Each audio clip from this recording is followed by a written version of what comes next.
Little Prince, Chapter 2.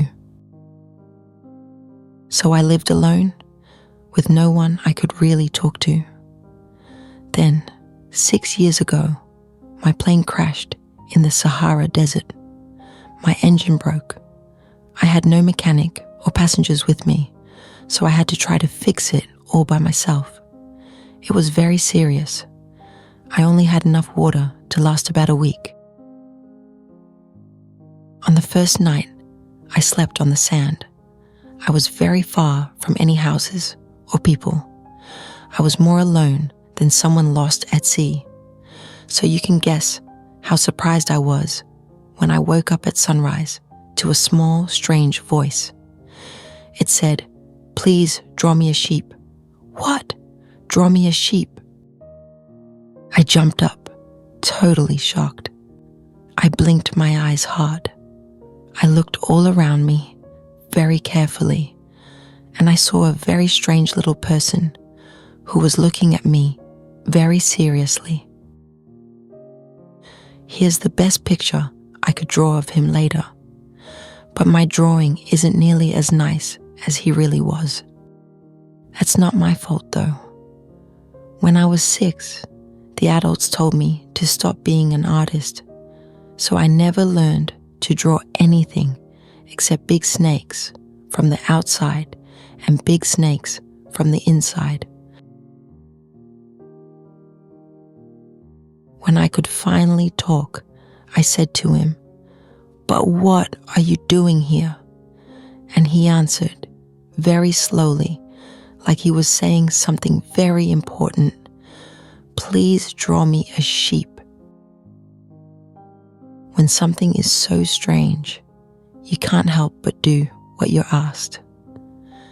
Even though it seemed silly, so far from any people and in danger of dying, I took out some paper and a pen.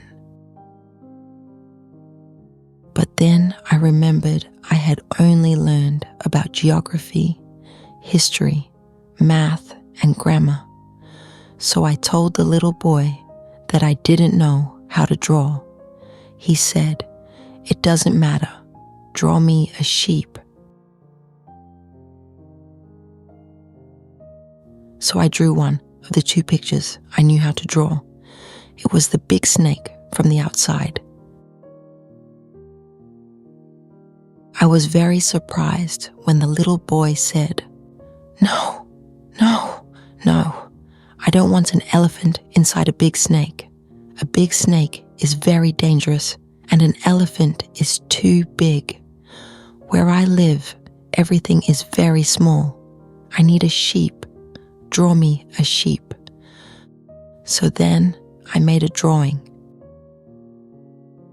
He looked at it carefully, then he said, "No, this sheep is very sick. Make another one." So I made another drawing. My new friend smiled kindly and said, "You can see this isn't a sheep. It's a ram. It has horns." I made another drawing. He didn't like this one either, just like the others. "This one is too old. I want a sheep that will live for a long time."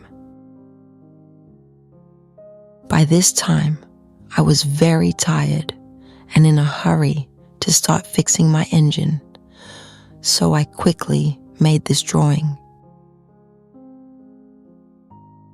And I gave an explanation with it. "This is just a box. The sheep you asked for is inside." I was very surprised to see the face of my young judge light up.